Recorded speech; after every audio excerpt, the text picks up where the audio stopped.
Hey, what is going on, Colts Nation? Here's Jamal Lawrence. I'm Eric Smith, your co-host of the Colts Cast. No.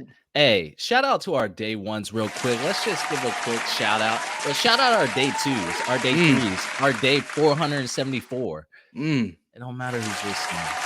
We really appreciate it. Appreciate that. But we about to break it down for you all. We got. Oh, sorry, we got it. Oh, he tripping. He pressing random buttons now. Hey, because I'm on my second beer. You know, I'm tapping out after this. Look, 2024 NFL draft has officially wrapped up for the Indianapolis Colts. We entered the draft with 7 picks, and in regular Ballard fashion, we came out with 9. That's how we do it. That's how we do it in Indy. How did the Colts fare? What were the best picks? What was the worst? Did we fill our positions of need? Let's break it all down.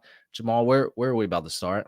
We're going to start with, since we just gave a shout out to everybody who's been listening here for us, new, old, everybody in between. Appreciate y'all. Please go ahead and hit that like, subscribe button if you haven't yet. If this is your 90th time listening to us and you still haven't hit that sub button, go ahead and hit it today. Make today be that day. If it's your first time, go ahead and hit it as well. But without further ado, let's go ahead and have some fun with this one. Eric, so the draft itself. You know, like you mentioned, Ballard, he couldn't hold himself to just 7 picks. He had to switch it up and get a couple more, made some things happen.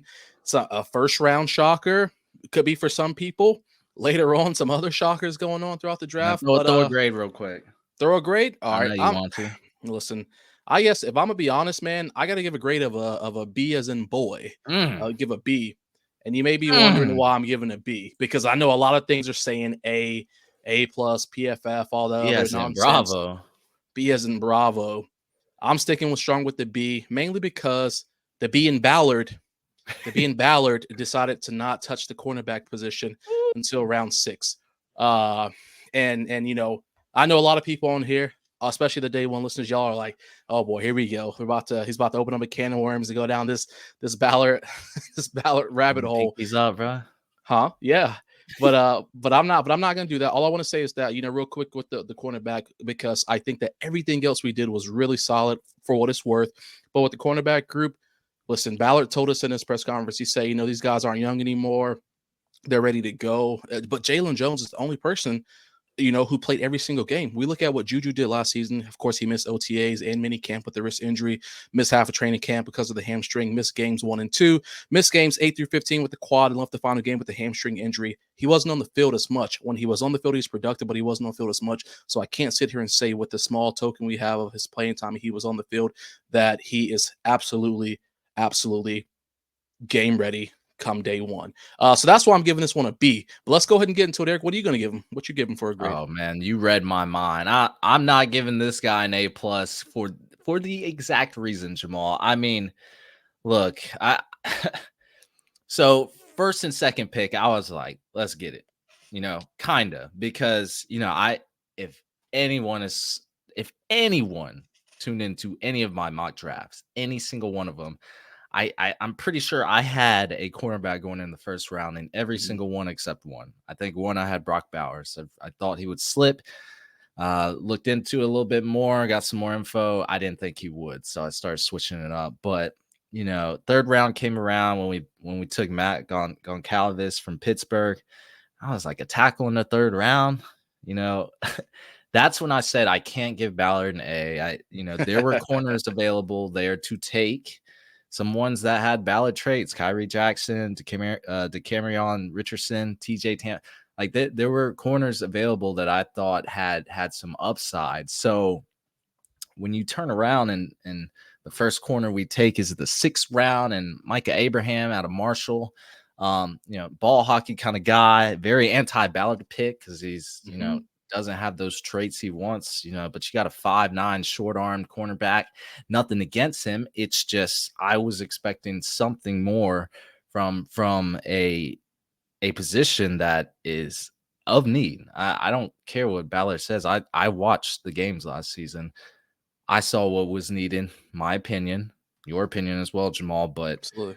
I thought we were going to address cornerback a little bit earlier than the 6th round. That's just me. Yeah, absolutely. So I definitely think that's the main reason. I'm glad we both agree that's the focal point of why we're giving this one a B.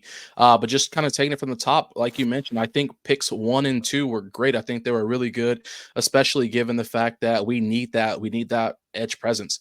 We need that rotational piece is going to hop in there and be able to dominate, help us dominate. We look at the 50 plus sacks our team had last year, phenomenal. Why not go ahead and boost it up with somebody else who can bring a little more heat to it? Now, I think my only thing though is like people are, and again, this is not a hating one, but people are like, oh, I expect nothing less. Ballard admitted that he was going to try to trade up. He tried to trade up, So let's not act like this was going to be the card no matter what. Ballard, Mhm. offensive weapon. Shane Steichen wanted an offensive weapon at the start of this if they could have got it for round one, but it was just that 14 other ones had gone, and a couple of them, I'm sure the Colts wanted, were gone. So Ballard did what Ballard does. He went BPA. And I'm not mad about going BPA because that's what I would have done at that time as well. But we can't sit there and act like it was always going to be Latu because No, it just wasn't going to always be Latu. So, but he was I'm happy. definitely on the board. Like Yeah. Yeah. he had some secret sauce ready for Latu because they Yeah. locked that in. And again, after probably the Falcons pick, I thought it was a shocker. Maybe the Raiders taking Brock Bowers, but I Mhm. thought that was one of the shockers of the first round. Because you had a lot of people saying, "Yo, what the fuck are you doing, Ballard?" And after they got that out of their system, after a few hours, Yeah. they realized we just drafted one of the best pure pass rushers in the draft, and he's going to be wearing blue and white next season. So Yeah. Absolutely. if y'all remember, we was like, yeah, let's get Danielle Hunter in here. Oh, we couldn't get him, even though we offered more money. Well, we just got the next big thing. Grabbed a guy who could be even better. Latu has some of the best metrics we've seen over the last few seasons Hmm. for any edge rusher. Immense 26.2% pass rush win rate. I mean, I don't think the neck injury is going to be an issue. The Colts definitely did their DD. I see double digit sacks coming for this guy. Like we gotta I hope so. yeah, we are gonna be okay. Yeah. Jamal AD Mitchell. I 80. Yeah. I'm pretty high on this guy. Like I told you in the other episode. I don't know how you are, but Chris Ballard, he conspired to get this talent, and another shocker. But it's awesome that he dropped far to us. Even after a trade back. So another X receiver for the Colts. Great size, blazing speed, good route runner Hmm. at times, red zone weapon, the complete package. Explosiveness, but got them inconsistencies. I'm sorry, inconsistencies I was talking about. If his game can be refined, I feel like the sky's the limit. Absolutely, and just to put a bow on top of that, I think the biggest thing that I like about this, besides all those things you just mentioned, is the fact that it brings that level of competition into the wide receiver room, that spiciness that we need in the wide receiver room. I've said since day one, I feel like one of the biggest things that we lose sight of on this team, the Indianapolis Colts, is some of our core positions we should have a little more competition at, and we don't. And we finally have someone in there with AD. This is going to help boost everybody else up, make everybody else a little bit better. And I think that, of course, him coming in with this crazy chip on the shoulder about not being picked, he's going to have that finesse and that dog in him like Downs did last year. He's going to Mm. come out the gate blazing, and I'm excited. I know AR is excited for it. And I definitely know Shane Steichen is excited for it. So let's see what happens with these guys. Yeah, and we brought in another receiver in the fifth round too, Anthony Hmm. Good out of Oregon State, which double dipped in wide receiver. It we drafted a lot of offensive players, so slot receiver, return specialist. Specifically, he was arguably the best punt returner in all of FBS last season. So led in yards per return at 18.6. I like this pick, fifth round. Special teams unit usually gets overlooked, I feel Hmm. like, and by fans, but we all know how impactful they are in setting our other units up for success. So there you go. Two Yeah. two more weapons. I Josh Downs, he's our slot guy right now, but in the event he needs a breather or Downs were to go down, you got a little crafty route runner in there, smaller guy, but he just like Downs can get it done. Absolutely. And as you mentioned, he's going to be that special team specialist for us. I mean, the punt returns are definitely a key factor. The new the kick return is going to be a factor for us. So we saw when Bubba Ventrone was with us, we had some of our best time and the special teams. And that's actually what kept us in plenty of those games when we probably shouldn't have been here 2 years ago. So shout out to what the special team does day in and day out. And we see some of these dogs like the Zaires and the EJ Speed. These guys start there and they elevate their game and get to the next level. So there's no saying that Anthony Gold can't have that same thing happen to him. Special teams are most important when it comes to the field because these guys get the job done day in and day out. So we'll see what happens with that. That's how you start in this league for a lot of players. You start on special teams, you work your way up. So yeah, he's got next up. We've been bouncing around. What did you think about the back-to-back offensive lineman picks in Bortolini and Goncalves? So I personally feel like I'm always down for getting some extra pieces in the trenches. I mean, there's no doubt about it. The Goncalves, I am happy that we did get him. Because I think that we definitely need another swing player out there that can help us out, especially somebody who can easily bump down, play all four positions on the offensive line, less the center, obviously. I like that thought, but I will say, I'll be honest with you, even though the numbers he put up have been, pretty solid throughout the time, he went out last year at week 3. And didn't come back with that foot injury. I think toe injury was something like that, and he hadn't come back. So that's a lot. I mean, that's a long time. And Ballard and company had to see something in him to want to move up for someone who, I mean, missed essentially the entire season. I didn't even think about it like that. Yeah, so I'm curious to see how that's going to play out. I'm sure there's a method to the madness, but I will say that's my only downside to him is just looking at that. And I'm sure had the injury not come there, he'd have been a higher probably a higher earlier pick, but these things happen. Now, as far as it goes for, of course, then getting Bortolini here on the backside, Ballard graduated from Wisconsin. I expect nothing less from Ballard. He loves Wisconsin guys. So I'm not surprised. And he wanted, another athletic guy. So there's a recurrent theme about a lot of these players that we're getting right now here in this draft. A lot of these guys are just super athletic, versatile players that can do a little bit of everything. So I wouldn't even be surprised to see him test the waters with a little bit of center guard action, as well as not just focusing on center, because Tony Sprono is going to have a field day with all these guys. He's gonna get in there and get a chance to work with offensive linemen, and I wouldn't be surprised maybe if one of them snuck into a starting role here at some point this season, especially with that right guard spot still kind of be up in the air right now. But I know the average person probably is not too happy with back-to-back linemen, but I like to think I see what Ballard was doing with that, because we need all the protection that we can for Richardson. And when you have someone like Sprono who's on the field, who can help teach these guys and get them to the elevated level they need to be, you can kind of take that risk factor with that and put the pieces in, because every year we have at least 1 or 2 players that go down for a couple of games on the offensive line, which I hate it, but it's just the reality of the situation. So why not go ahead and have that extra cushion, that extra buffer right there? Yeah. I don't hate the depth, and you've already heard my spiel about how I wanted to address cornerback there, but you got to think of it. I think Ballard has had some, nightmares pop up. He doesn't want Anthony Richardson to end up like Andrew Luck. So what do you do with the premier offensive line? You continuously invest into it. So, I'm not a hater of those picks. Like I get why he wanted to do that. It's invest in Richardson. I just wish corner came a little earlier. Absolutely. But like you said, versatility has been the name of the game of this draft, as we'll talk about in these other picks, because a lot of these players, they're experienced, but not only that, they're experienced in, multitude of alignments and other positions. So I like it. We'll see what happens, Swiss Army knife, but can they be, elite at a position, at one single position? It's hard to play multiple positions. A lot of people do it in college, but in NFL usually get stuffed into one position. So, so we talked about most of the picks. I guess we can get it into our later round picks, or our day 3 picks. We got Jalen Carlisle out of Mizzou, who is a safety, but hearing he's going to have to play some linebacker in the NFL.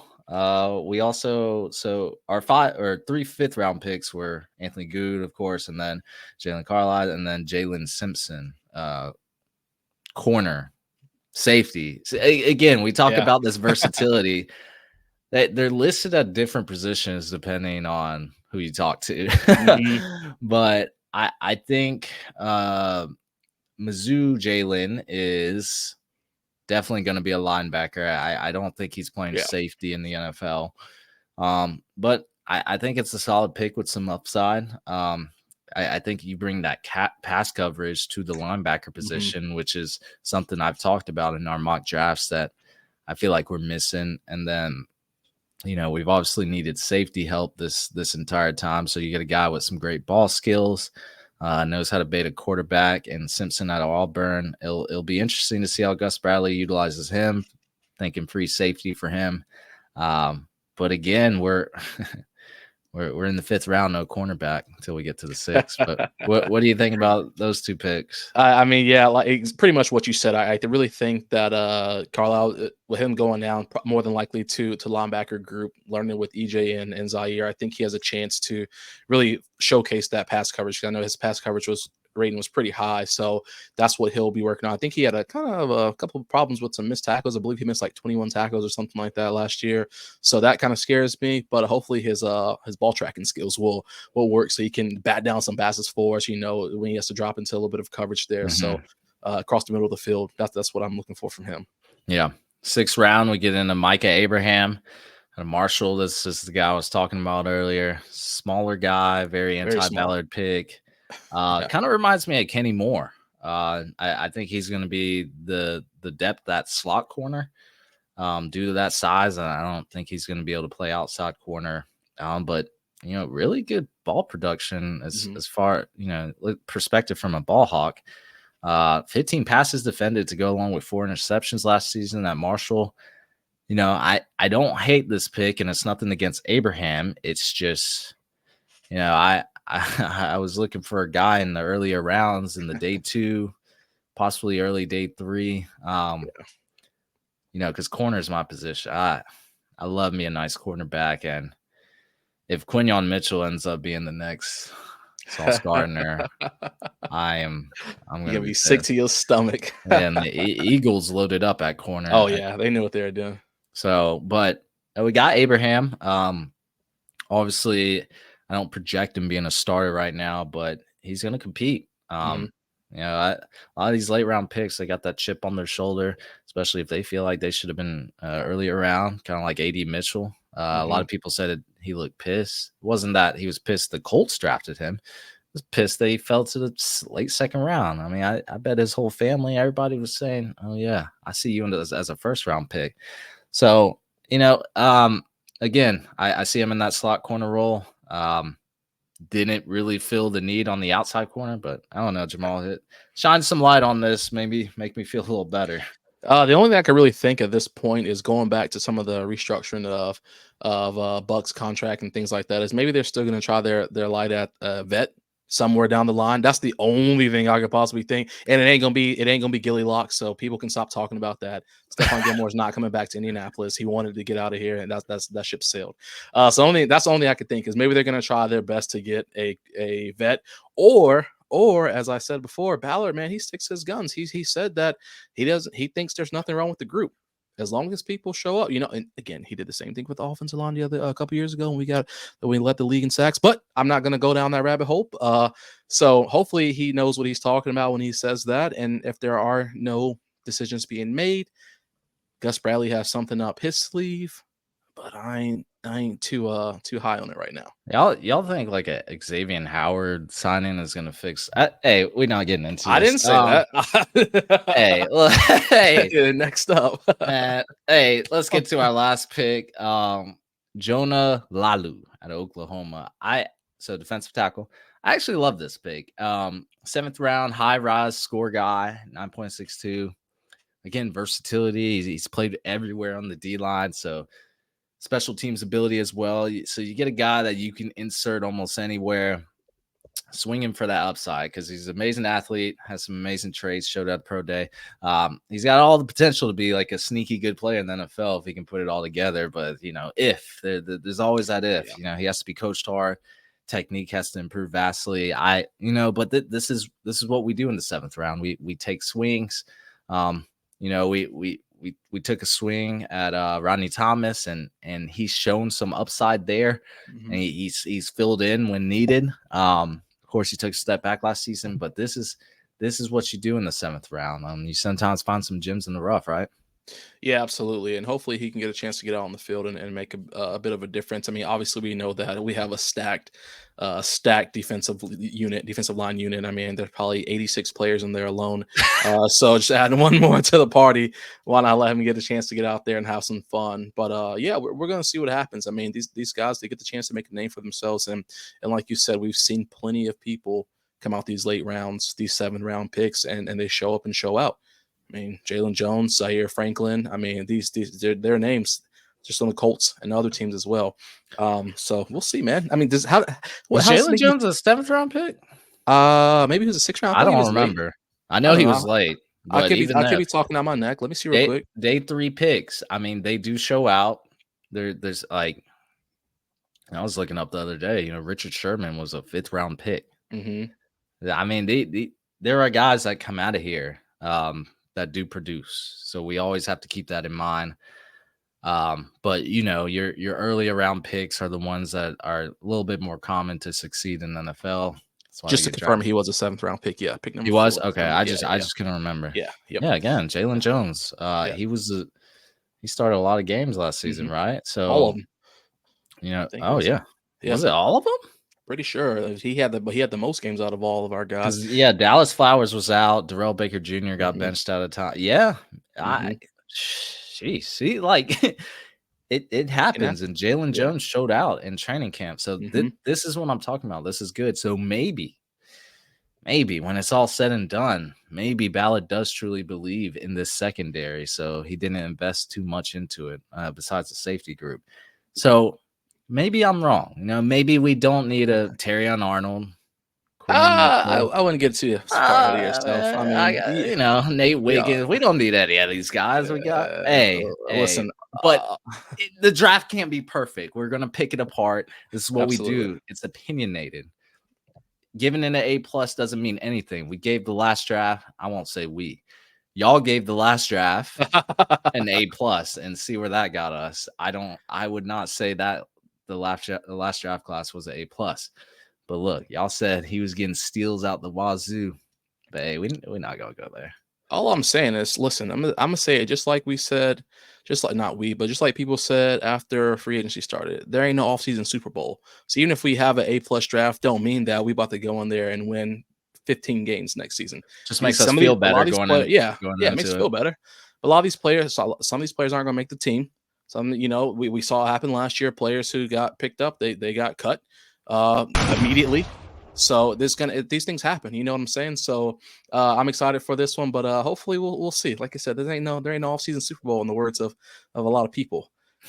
So, but I I'm would hoping for the agree. best. I am excited for what's to come, and I just think that it's a breath of fresh air with everything we got going on within the organization, especially with Shane coming in and just really imposing Oh yeah. what he preaches, practicing what he preaches. So I like it.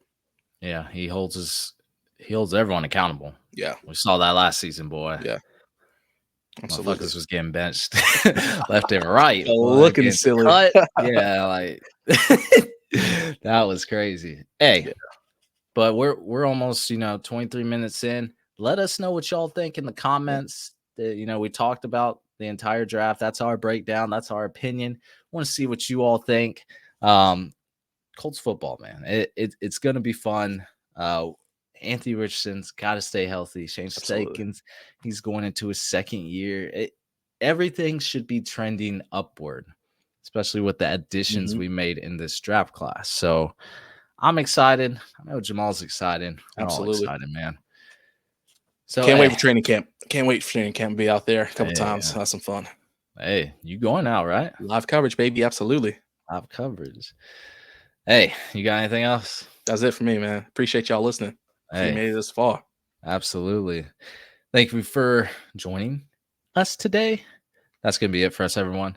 Thank you for listening to the Coltscast. We're live on Apple Podcasts, Spotify, YouTube, or any platform you use to listen to podcasts. And we'll be back next time to give you some more Indianapolis Colts content.